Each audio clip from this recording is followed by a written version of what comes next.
वक्रतुंड महाकाय सूर्यकोटि समप्रभ निर्विघ्नं कुरु मे देव सर्वकार्येषु सर्वदा। बोलो सूर्य भगवान की जय हो। आज का प्रसंग है, औरत क्या नहीं कर सकती। एक पति पत्नी में तकरार हो गई। पति कह रहा था, मैं नवाब हूँ इस शहर का, लोग इसलिए मेरी इज्जत करते हैं और तुम्हारी इज्जत मेरी वजह से है।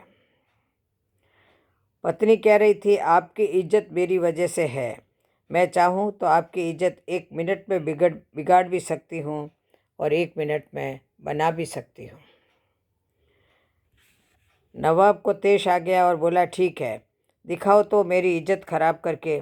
अब बात उस समय तो आई गई हो गई।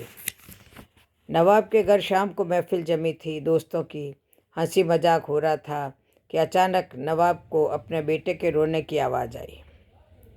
वो ज़ोर ज़ोर से रो रहा था और नवाब की पत्नी बुरी तरह से उसे डांट रही थी। नवाब ने ज़ोर से आवाज़ देकर पूछा कि क्या हुआ बेगम, क्यों डांट रही हो? बेगम ने अंदर से कहा, देखिए न, आपका बेटा खिचड़ी मांग रहा है और जबकि उसका पेट भी भर चुका है। नवाब ने कहा, दे दो थोड़ी सी खिचड़ी और। बेगम बोली, घर में और भी तो लोग हैं, सारी इसी को कैसे दे दो? पूरी महफिल शांत हो गई। लोग कानाफूसी करने लगे कि कैसा नवाब है, जरा सी खिचड़ी के लिए इसके घर में झगड़ा होता है। नवाब की पगड़ी उछल गई। सभी लोग चुपचाप उठकर चले गए। अब नवाब उठकर अपनी बेगम के पास आया और बोला, मैं मान गया, तुमने आज मेरी इज्जत तो उतार दी। लोग भी कैसी कैसी बातें कर रहे थे, अब तुम यही इज्जत वापस लाकर दिखाओ। बेगम बोली, इसमें कौन सी बड़ी बात है? आज जो लोग महफिल में थे उन्हें आप फिर किसी बहाने से उन्हें निमंत्रण दीजिए। नवाब ने फिर से सबको बुलाया। बैठक और मौज मस्ती के बहाने सभी मित्रगण बैठे थे। हंसी मजाक चल रहा था कि फिर वही नवाब के बेटे के रोने की आवाज़ आई। नवाब ने आवाज़ देकर पूछा, बेगम क्या हुआ, क्यों रो रहा है हमारा बेटा? बेगम ने कहा, फिर वही खिचड़ी खाने की जिद कर रहा है। लोग फिर एक दूसरे का मुंह देखने लगे कि यार, एक मामूली खिचड़ी के लिए इस नवाब के घर पर रोज़ झगड़ा होता है।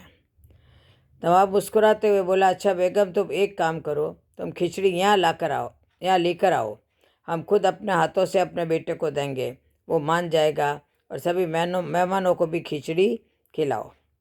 बेगम ने जवाब दिया, जी नवाब साहब। बेगम बैठक खाने में आ गई। पीछे नौकर खाने का सामान सर पर रख कर आ रहा था। हंडिया नीचे रखी और मेहमानों को भी देना शुरू किया अपने बेटे के साथ। सारे नवाब के दोस्त हैरान और जो परोसा जा रहा था वो चावल की खिचड़ी तो कतई नहीं थी।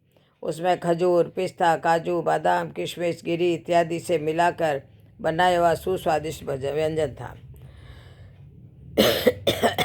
अब लोग मन ही मन में सोच रहे थे, ये खिचड़ी है।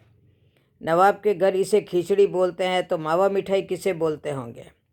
नवाब की इज्जत को 4 चांद लग गए। लोग नवाब की रईसी की बातें करने लगे।